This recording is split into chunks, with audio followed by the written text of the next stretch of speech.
Seleksi kompetensi dasar SKD CPNS untuk formasi Pemprov Sulsel dan beberapa kabupaten telah berlangsung sejak beberapa hari terakhir di Gedung Selebes Convention Center Kota Makassar.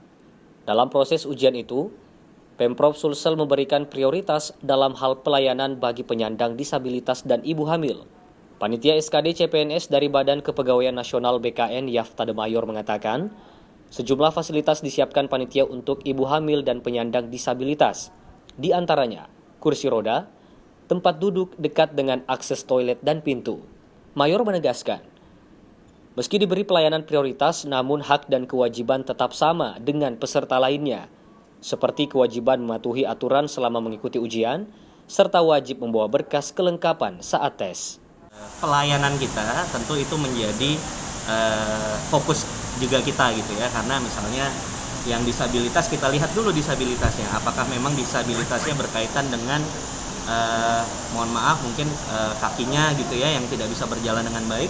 Panitia setahu saya juga sudah sediakan kursi roda untuk membantu. Nah, untuk ibu hamil juga kita prioritaskan untuk masuknya misalnya.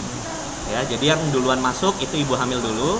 Kita set di tempat yang lebih nyaman lah, dalam artian mungkin dekat dengan pintu, dekat dengan kamar mandi, karena ibu hamil kan biasanya ya suka kebelet buang air kecil gitu ya.